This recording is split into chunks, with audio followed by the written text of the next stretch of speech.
Hey, what's up there, everybody? It's Odin here on this fine Sunday evening. Thanking you for joining me and also hoping your weekend was pure awesome. Tonight I am enjoying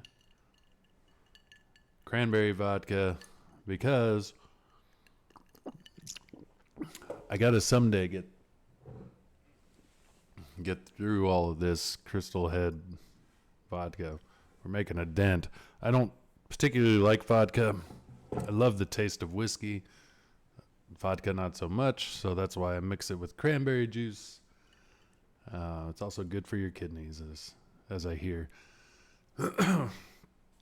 Anyways, got the Crystal Head vodka for the Kill Them Dead launch, which we launched a few weeks back, and had a great launch. But I'm not gonna lie, it's we've hit a brick wall of movement on that campaign. And yeah, so if you haven't checked it out, I'll put the link down in the description. But go check it out. Give it a look, see, and strongly consider backing. It's gonna be like nothing you've ever seen before. It's a fucking ambitious, cool thing that we're trying to make here, and yeah, we need all the support we can get to get this behemoth off the ground. As I keep saying, it's it's gonna take a bit. So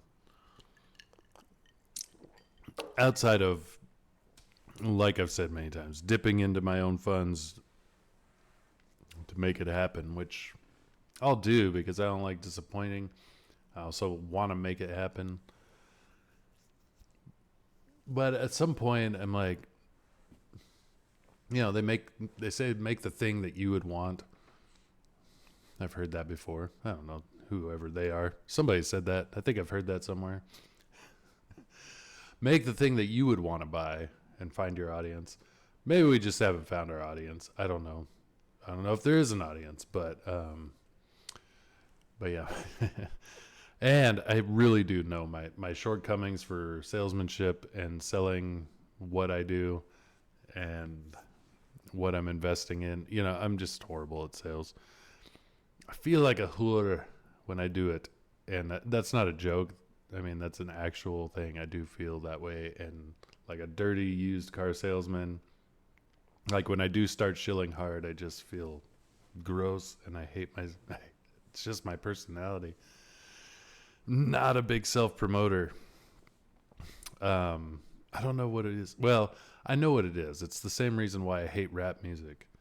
It's not even for the style or anything like that. It's typically because it's some guy telling me how cool he thinks he is, and I fucking hate when people do that. So typically when somebody's trying to like tell me how awesome they are, my eyes roll back into my head and I go, get me out of this fucking conversation as fast as possible because it's really annoying to me. So I think everybody thinks like me, which is one of my other problems, is that I think everybody thinks like me and hates salesmen. Not everyone's like that, but anyway, it got me thinking. I was looking at the movement and I'm like, man, we really hit a brick wall. It got me thinking about why the hell do I even do this? Why do we do this? Why would I do this? I'll always have to have some kind of creative pursuit in my life. I've got my normal job. I've got my normal responsibilities, things going on. But I have to do something. And, whether it's a season, I want to see it through. I want to do this as a creative pursuit perpetually through the end of my years. But maybe it is just a season. I don't know. The only thing I can liken it to is my time in music, where you would pursue it so hard, but the fun comes from the success. Like you're doing it to see more people in the audience. You're doing it to see the bigger shows. You're doing it for more recognition. Now you do it because you love it. It's in your heart. It's in your soul, and you want to like pour it out onto the album or onto the pages, and you can't not do it. You've got to do it. But there's this element of like the enjoyment, a lot of the fulfillment really does come from hearing or getting the feedback that people are enjoying it. But feedback is only one element. It really is like the money where the mouth is kind of thing. Because when we would play shows, it's like we'd get every show, get lots of pats on the back, lots of kudos, lots of "you're fucking amazing" type talk. But when the merch table was hopping, that's when you really felt good, because people were literally putting their money where their mouth was. So hopefully we get a little more of that with Kill Them Dead. We just hadn't. We did at first. We did pretty well launching, and then it's just, like I said, hit a wall. And that really does. It just starts going like, why do you do this? Why do you put so much time, pretty much every free moment of time, energy, and money, it just goes into this, and you're like, because I love it. I want to do it. I want to see it. I want to see it to fulfillment. So when I got this was a breakthrough for me. It was, again, I can only liken it to when we would finish an album and that feeling. But this was even more so because before I ever thought I would sing, I thought I would make comic books. And I just had my girls this weekend, and I was able to give them their copies. And it was such a great feeling, and they were excited, but this, it's something no one can take from me. It's a big boy. And I don't know if that's part of the problem too. Like when I did that, it's 80 plus, there's 88 pages total with the Cole story in the back, supplemental. And it's like, is that what you do your first time around? I'm like, well, I did what I wanted to do. With Kill Them Dead, it's like we're doing what we want to do. It seems like the way to go. But, I've kind of heard suggestions of like, no, reel it back. Don't do these big ambitious things. What are you, crazy? And it's like, yeah, we're kind of crazy. It's kind of what we want to do. But you're throwing down, you're cashing all your chips so much that it's like, is that the right move? I don't know. But it got me thinking about just, like I said, why do you do this? What's the point? Because in the end, like, based on what I've seen in the movement on this campaign, and I know a lot of campaigns are struggling. It's not a robust, bullish market right now.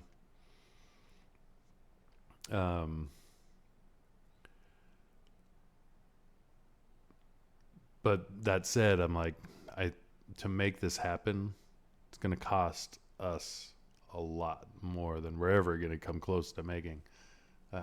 But we want to see it happen. We want it to, because once it's done, you just have it forever. But on the same hand, it's like, oh man, I'm just going to sink money into like making something cool. Yeah, I think I will. I think that's what we'll do. But it's hard, and it does make you question some things. So again, I kind of go back to the music thing because that's been present in my mind. Because this morning, it wasn't a memory on Facebook, but it was a video that was shared. So back right before I walked away from music, we were with a modest label, a venue owner who had a label, and he liked what we were doing. And he was really investing in us, and we were shooting a music video. And one of the videographers, also a photographer, he was a guitar player, super cool guy. But he was one of the videographers for the music video. And he shared like all this footage today and he like tagged all the band members and was like, "Hey, remember this?" And he played the whole song with all the footage attached. So the music video never came out.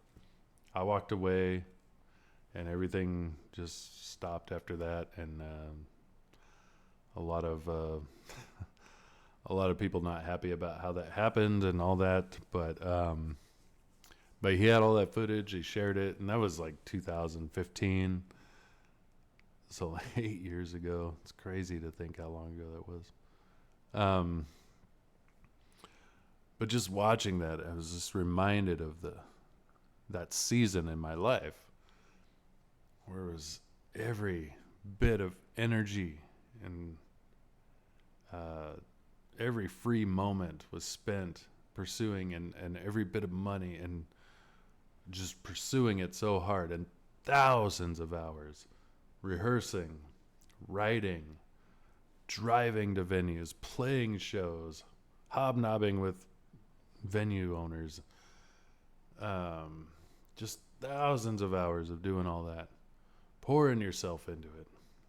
And other people like Don, who shared that video, pouring their time and energy into it. And so what had happened was I walked away from all of it. So it was shortly after I'd got divorced, and my kids were very young, and I went, and I knew I couldn't dedicate the amount of time and energy that I needed to pursue that the way it needed to be to get it to the next level and still be the kind of father that I wanted to be or needed to be for my kids. And I knew that. And I had to make that hard choice. And in some respects, I feel like I made it a little too late even, but I had to make it eventually. And I just said, I talked to my bass player, who was kind of like the most ambitious person in the band. He was always getting the shows, talking to venue owners. He liked rubbing elbows with the venue owners and promoters and things like that. And I hated that kind of shit. Like, I'd love hanging out with fans, but I didn't love talking to promoters and people like that. And he liked that. He liked that aspect of the game. But I told him, him and I had been friends for a long time, and we're still friends. And I told him, dude, I just can't do this anymore. I have to walk away. And everything was like just not peaking, but the trajectory just kept going forward. And he was like, he understood. And at that point, he knew he wasn't talking me out of it. Even though he tried a little bit, he knew. But he's like, don't talk to anybody. Don't say anything to anybody. If anybody asks, just don't talk. Because he wanted to keep it going. He was going to try to find another singer. Worked too hard to get to that point. But I had to make the choice that I had to make.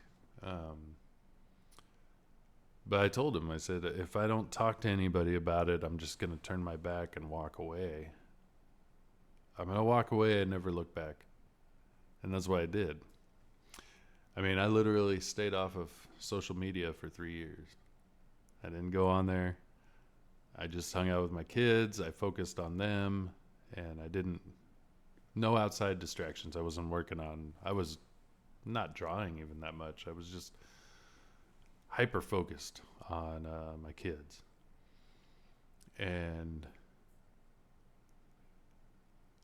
when that all ended, like I said, it was shortly after we recorded that video. And so seeing that today, it just brought all those emotions and the reminder of all that intense pursuit of a dream, and how I had to make that hard call, but like to just see it disappear basically. And it was relieving in a lot of ways, and it was refreshing. It was what I needed to be the dad I needed to be, but it was also like it was a lot of work to just watch it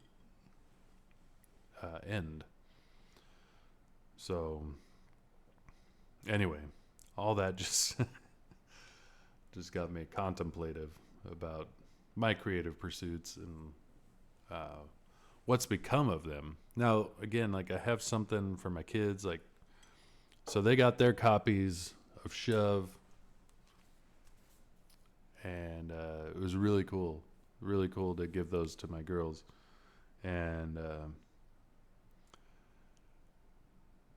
my middle daughter, she used to always say, and she brings it up all the time. When she was younger, she's like, "Why aren't you in comic books?" She's like, I read comics and your stuff's is good. Why aren't you?" And I was like, "I'm not quite there yet." And I kept telling her that. And even still, I feel like there's so many things I need to learn. But she's like, she was holding her copy of Unconditional Shove, and she's like, "Remember when I used to say that to you? And now look, you know." It was funny. Um, but they also have copies of Thirion X and Angels of the Odd and Corebox and all these bands that I did recordings with. And, my daughter telling me like, "Oh, my friends think you're the coolest." And I'm like, "That's great." So it is cool. It's cool to have these things or to do the things, but you do them with the hopes of achieving relative success, and success is determined by the person with the stakes in the game, right? So having my daughter's friends think I'm cool, that's some kind of a success. It's not the success I'm looking for. But like I said, the financial response is always the best one. So. But that said, I do the things, and that's so my buddy Keith, my best friend Keith. We've been best friends since I was like 17, 18. We both love this movie called Things to Do in Denver When You're Dead. It stars, it's a great cast. Andy Garcia, Christopher Walken, Christopher Lloyd. So Andy Garcia is kind of like this leader of like these low-level mafia guys. They all get kind of roped into doing this hit, and it goes horribly awry, or not a hit, just a job. But it goes horribly awry, and then the mob boss guy puts a hit on them. And Christopher Lloyd's character is named Pieces, or they call him Pieces. Like his name's Holden or something.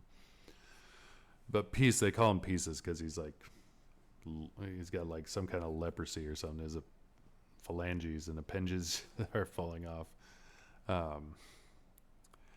But anyway, when they get the hit put on him, Andy Garcia goes to him. He's trying to help him out, and he's got him like a plane ticket out of the country. And he's like, "You need to run. You need to get out of the country. Here's your plane ticket. I'm trying to save your life." And Christopher Lloyd's like, "I ain't running. Thank you, but no thank you." He says, "I've been thinking about my neighbor, a guy who lives in my apartment complex. He's dying. He's going to die, and he never did anything with his life. Just a boring life." He's like, "But you and me, we did the things. We did the things." And he talks about doing the foxtrot with a $2,000 a night hooker at a Vegas nightclub. He says, I did the things. We did the things. And so my buddy Keith, we both love that movie. He'd always say that, like, "We did the things, man." So Keith's never made a comic book with me. He's never, we've done music together, but he's never been a part of any of the bands I've been in.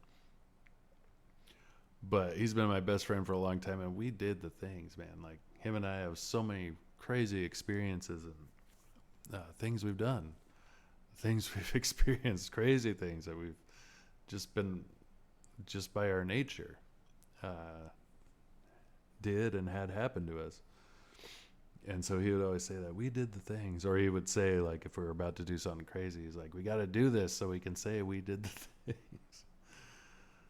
But on top of what him and I had done, make a comic book and made music, and my kids can show their friends and be like, my dad, he did the things. But it's just there, if it's not a successful IP or thing, then it's just a memory. It's just you know. And I want to get to that point where I leave them the things that actually have residual effect, that are bigger things to a bigger audience, So whether I'll ever get there or not, I don't know. And does it, all my whining right now, I'm not whining. I'm just saying, it's just, and I've talked about this ad nauseum lately. Probably everyone's sick of me saying, like, I just moved to a new place and a new job and new shit. But that has, like, exhausted me so much. And the job's great, but I've worked my ass off to, because that's really when you got to work your ass off, like right at the beginning. You're learning so many new processes and people and personalities and expectations in this like new environment, and it's all new, but you also want to impress, and you really want to, like, if you start off great, like, then you get your sins get forgiven more later. Like, if you start off shit, then your successes are kind of overshadowed by your bad start. But if you start off great, your sins are forgiven a little more. So that's always been my goal, is like make that great first impression. You only get one shot, right? So I've been busting my ass at this job to really set the bar, just be like, this is who I am, this is how I approach it, which is true. Like, I'm going to go at it like this is how I do it. But it's a lot of extra hours that I'm working, and like just time, and then buying a new house, which is going great, by the way. I got inspections done. The house is pretty tip top. It's not brand new, but it's like the previous owner did a lot to get it up to par, and it's well maintained. So the inspections went great. I have an appraisal coming this week. These are all just steps to get closer to closing and moving out of this place. And moving into my new house, which will be cool. It'll be cool. But that said, all this is so exhausting. And then, like I said, I know my failures and shortcomings in marketing and sales. I'm pretty good at making cool stuff. Not so good at selling that cool stuff. So, and then also just, this is something I noticed. So, I've heard grumblings. Everyone kind of knows it. The general crowdfunding world is just not doing as well. But, like thinking about that, I'm like, well, part of it's economy, but part of it is just jaded, and I don't blame people. I don't get that easily jaded by the whole thing, but I understand it. And part of the reason I understand it is because I went back through all the campaigns I've backed in Indiegogo, and I'm well over $700, almost $800 invested in books that are over a year old that I've never seen. Yeah, some of them well over a year old. Over $800 that I've invested in books, and some of those I'm pretty sure I'll never see. Some of those I know I will, like I know the creators and I know I will get them.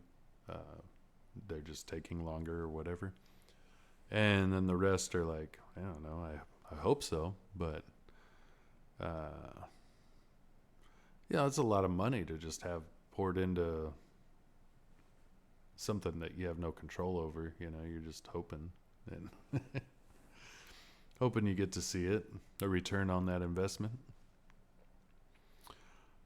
So I understand it, and that's, where I'm at with Kill Them Dead. I think about diminishing returns, and it's like way past diminishing returns. I've already invested more than I could ever get back.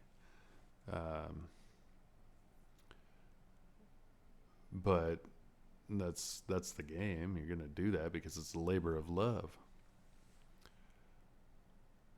But all the money I've invested into my own projects, I've also invested into a lot of other projects because I like it. I like seeing what other people are doing. I also like supporting what other people are doing, especially as I get to know people. It's my nature. I like doing that. But that money that I was talking about, that's just what I haven't seen. I've got tons of books that have been fulfilled. So I've put in, probably several thousand into campaigns. Just, and there's a lot of people who've put several thousand into campaigns. Some people put quite a bit, especially people who really like original art and things like that. Put tons of money in campaigns.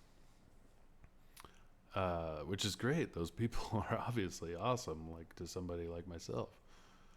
But that said, like all this investment of time and money and energy, like I said, back in the band days, it was such a huge, like I said, every moment, every free bit of money, every free bit of energy, every free bit of time spent pursuing, scheming, dreaming on these things. And here I am again. It's the same thing. Every bit of energy, every bit of free time I have, it's working on something, doing something. For the most part. I say every. I'm being hyperbolic, but it's very close. It's like more or less. Because even if I'm like watching a movie, I'm usually like drawing or something. Unless I go see Lost Boys, sometimes I give myself an allowance where I don't have to. But anyway, that's my heart poured out here. Hopefully it didn't sound like whiny. I mean, it probably did, but it's not whiny. It's just reality, I hope my candid nature is taken properly, I'm not whining. Not whining. I'm just saying, like, I really, really hope we can get out of this rut. But I'm also, just saying, like, I'm being contemplative about, what it is about me. I have to like have these pursuits, but I want something to hit. And whatever that is that takes it to that next level. I don't know that we've cracked that code, obviously. So that's another thing to figure out. But anyway. I'm getting tired. It's bedtime. But I figured I'd make the video. Just like I said, pour my heart out there. Once again, thank you to everybody who has been a part of any of the processes of anything creative that I've put out. You're the best. All the people who backed Unconditional Shove, all the people who backed Kill Them Dead. You really are the best, and you really do make dreams come true, like as weird as it sounds. So keep doing it. That said, wherever you're at in life, I hope whatever obstacles, whatever proverbial monsters that you face, that you face them with strength and power and courage, honor and dignity, above all, integrity. And let the chips fall where they will. They usually work out for you. And then hope you had a great weekend. And hope you have a pure awesome week coming up. This is Odin. Until next time, we'll see ya.